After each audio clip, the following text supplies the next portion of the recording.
Well, hey everybody, I'm out here on the lake and man, it's so beautiful out. Wind's blowing a little bit. There literally is not a cloud in the sky.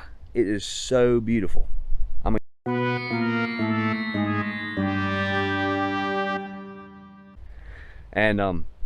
Yeah, I come out here, got the Nemo, and we're gonna get in this water. I brought the pulse dive and I also brought the Legend. Somebody was asking if I'd get in the water with a Legend, so we're gonna get in the water with a Legend today. So get underwater with it. We're gonna submerge that thing, and we're gonna see what we can find out here in this lake. The last time I was here was when I had the Nemo last year, about May of 2021. So it's been a year, and this right here is a rec area, recreation area in which the place I work at.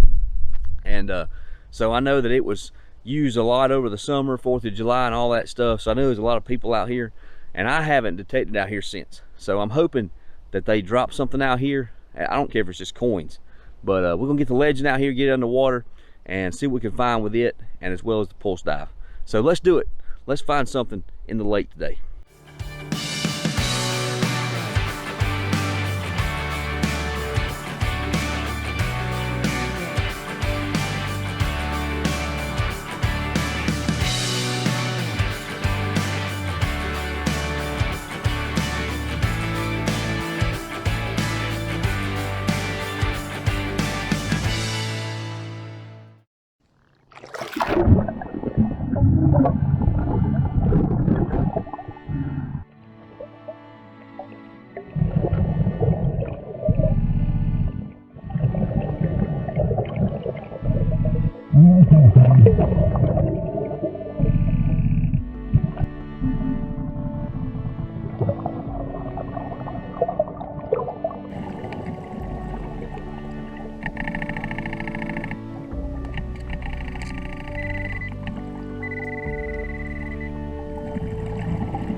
You know, one thing that I didn't talk about in the last video where I was in the water with a Nemo was the fact that I found that watch. And yes, I thought it wasn't an Apple Watch, but it sure was. It was an Apple Watch. And here's the bad thing. Steven don't know nothing about Apple Watches because Steven don't have one. And so whenever I got the thing, I turned it on. When I turned it on, I was like, man, I got to figure out this password. So I actually texted Discovery Daisy. I said, have you ever found an Apple Watch, or do you know anything about Apple Watches? And so I said, I need to go ahead and reset this thing so I can get into it to figure out how to, you know, whose this thing is. What I didn't know was on the screen, as soon as I turned it on, there was the power button at the top where you could swipe it over and it turns it off. Then at the bottom it said SOS, and you slide it and it calls 911. Well, right in the middle it had like a little star thing. Well, what that was was emergency contact information. Imagine that. I didn't know that. So I ended up resetting the whole thing. I reset the watch, and so now I can't find any information on who owned this thing. The only thing I have is as follows. As you can see there, I did try to hook it to my phone, and what it does is it gives you, it basically tells me, hey, this watch is hooked to somebody else's Apple ID. And this is the Apple ID. It starts with an A, and it has 3 or 4 little dots behind it, which is somebody's email at gmail.com. And again, I found this here in the upstate of South Carolina in Lake Kiwi. And if anybody out there that owns this thing, I know I'll probably get 1,000 emails for just because I do this. If anybody owns this thing or thinks they own it and have that same Apple ID, and you the one that lost this thing in Lake Kiwi, I'll even go ahead and tell you where I was at. I was at Mile Creek Park in Pickens County on Lake Kiwi. And I found it in the swimming area over there next to the boat ramp. So if you lost this thing, please let me know. I want to get it back to you. I'm thinking it was somebody swimming or somebody that was kayaking or something, and it come off the wrist, and boom, there it was. And I don't know how long it's been in the water, but I was just excited because it turned on. But anyway, we're going to finish up swimming around and see what we can find with I'll tell you what, let's pull out that Legend now. We done some stuff with the pulse dive. Let's pull out that Legend next, and let's find out what's in this water with the Legend. All right, everybody. Well, I got the Legend out, and I'm getting ready to get in the water again.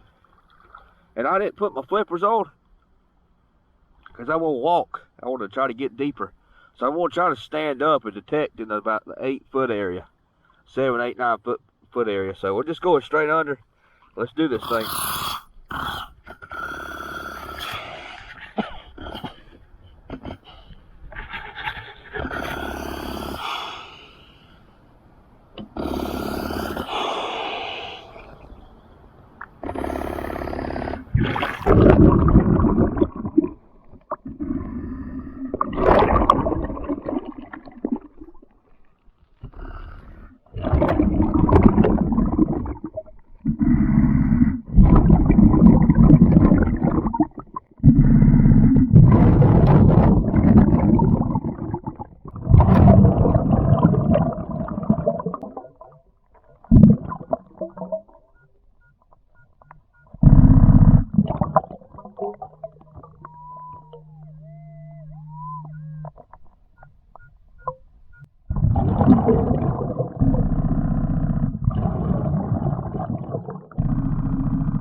Wow.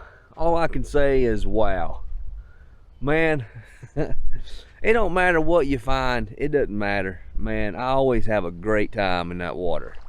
But anyway, I'm actually done in the water here.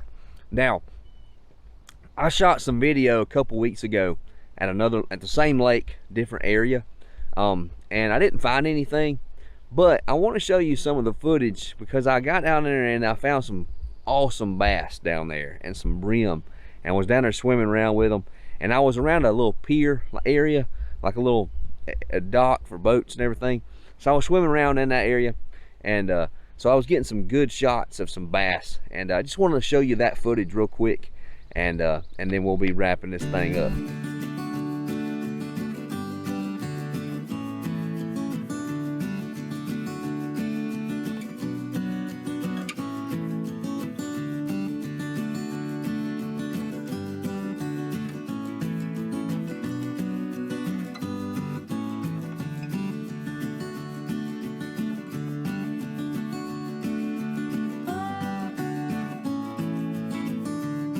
Believe it or not, there's a little cloud right there blocking the sun. But anyway, these are my best finds. Well, it's my best find. This is all my finds today. I always carry this in that little net mesh bag thing that I carry underwater, and that holds my top pocket finds. You know, Gary Drayton's top pocket finds. But yeah, I put my coins and stuff in there. As you can see, I found no coins today, which is okay, because man, I was just excited to get the Legend out and get it underwater. But found this. I thought it was going to be a glass jar. That would have been cool if it would have been a glass jar and a big old glass jug underwater, but it wasn't. And I found that early on too. And then pull tab, I think that was my first find. Just a bunch of junk. But I think my best find was the old Top Flight number 3 XL golf ball, Tour Trajectory. That's probably my best find. And then I was excited to find this right here with the Legend. It picked up on that right there. But I was excited to find that. But it was exciting to get that Legend down underwater today. But nothing great, but I had a good time out here, no doubt. All right, everybody. Well, I told you I was about done. I was in the water about an hour and a half, and well, no, not an hour and a half, about an hour. About an hour I was in the water, and I got here about 11. Yeah, it was about 11:30 when I got here, and now it's about 12, right at 1 o'clock. So yeah, I was in the water about an hour and a half. And you know what? I never changed battery in that Nemo. Never did. I'm impressed. I'm so impressed with their products, and they got great customer service, man. If you have issues or anything like that, man, they'll take care of you. But I also bought that little bag with them. I actually called them and said, hey man, I want that little bag right there. What it is, it's a dry bag. And we'll talk about it for a second. All it is a dry bag, and I actually connect it with a carabiner to my Nemo. But I'm using it to just be one more piece of a device. If I need to grab a hold of something for a life preserver, I can grab a hold of that thing, and that's what it's made for. So I like to have something else besides just the Nemo to grab onto. Of course, you know, they teach you in the class too, if you have an issue, is drop your weight belt. If you can't surface, or you're having problems breathing, just drop your weight belt. Just unhook it, let it go, and just let it hit the ground, and you surface. And then after that, then you know, you can grab a hold of the Nemo or whatever, and it can help you get, you know, at least stay up. But excellent product, really awesome. But man, I have a super day out here. Got the Legend out here, got it underwater. So now you out there, my audience, anybody watching, now you see the Legend underwater, and it is finding stuff underwater with the Legend. That's awesome. But use Pulse Dive, use the Legend, had a good time. But anyway, I'm gonna pack it up. I'm tired, and I'm gonna go probably cut some grass in a little bit. But anyway, hope you have a good day. God bless. We'll see you next time. And always remember to treat other people how you want to be treated. See you.